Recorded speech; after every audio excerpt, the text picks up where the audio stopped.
Here ni UNG Digital.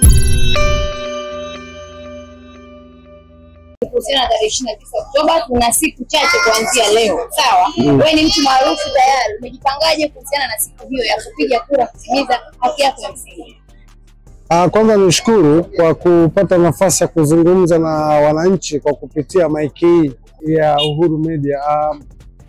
Sisi tumejipanga vizuri na especially mimi ni mwenyekiti wa Mwanamke na Nguvu ya Kijani, ambapo kabla tujaenda kupiga kura tarehe 29 tutakuwa tuna kongamano la amani tarehe 27 katika viwanja vya Posta Kijitonyama, na ndani ya kongamano hilo kutakuwa kuna activities mbalimbali.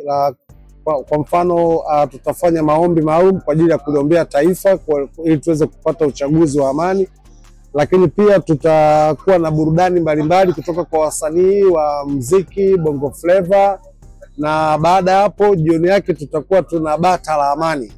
Lakini tarehe 29 kama jinsi ilivyo tumejipanga kwa ajili ya kwenda kufanya kupiga kura kumchagua kiongozi ambaye binafsi niseme mimi naamini anaweza akatuvusha katika miaka hii mitano ambayo iko mbele yetu.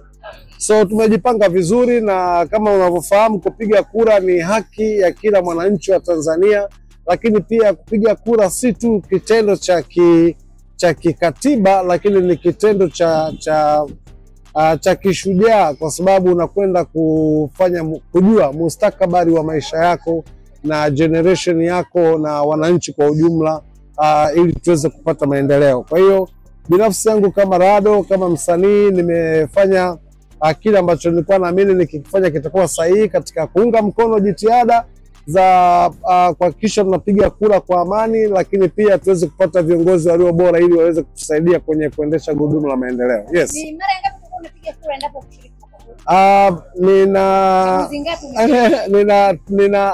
I'm about 40 years now, so you can imagine kutoka nikiwa kwa nimepiga kura kama misimu minne of course. Kwa hiyo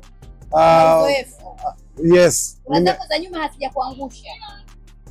By the way, mimi sijawahi kuangusha na kura za nyuma, kwa sababu kimsingi kwenye taifa tunatakiwa kupata viongozi ambao wanaweza katuongoza. Cha kwanza tukazingatia kudumisha amani, lakini cha pili, kama kuna huduma mbalimbali za kijamii zinaendelea kupatikana na ukiangalia maendeleo yanapatikana, naendelea kuamini kwamba kura yangu haijawahi kupotea, na bado still hata nitakayo kwenda kupiga tarehe 29 haitakuwa imepotea, kwa sababu naamini serikali na mipango yake na wananchi wana mipango yao, na mwananchi mmoja mmoja kama nilivyo mimi na mimi na mipango yangu. Kwa hiyo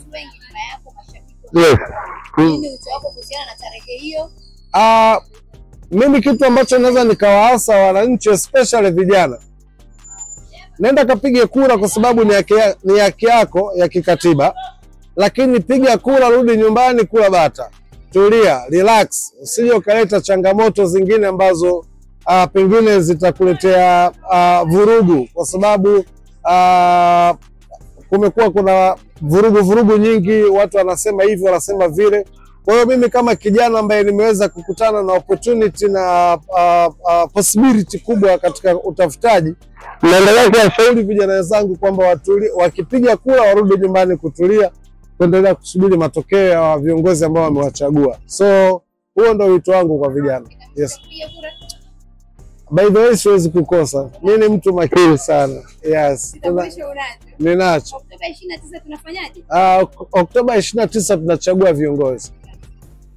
Ndio utaki kusema. Yes, tunachagua viongozi. Mimi naitwa Simon Jacob Mwapagata, maarufu kama Rado, Madu Majanja, chapa ya ng'ombe, Msukuma wa kwanza kuzungumza Kiingereza kutoka Shinyanga, Chibe, Tanzania, Mwanawane. Siku ya tarehe 29 nitapiga kura. Kura yangu amani yangu, kura yako amani yangu. UNG Digital, kasi na ubora.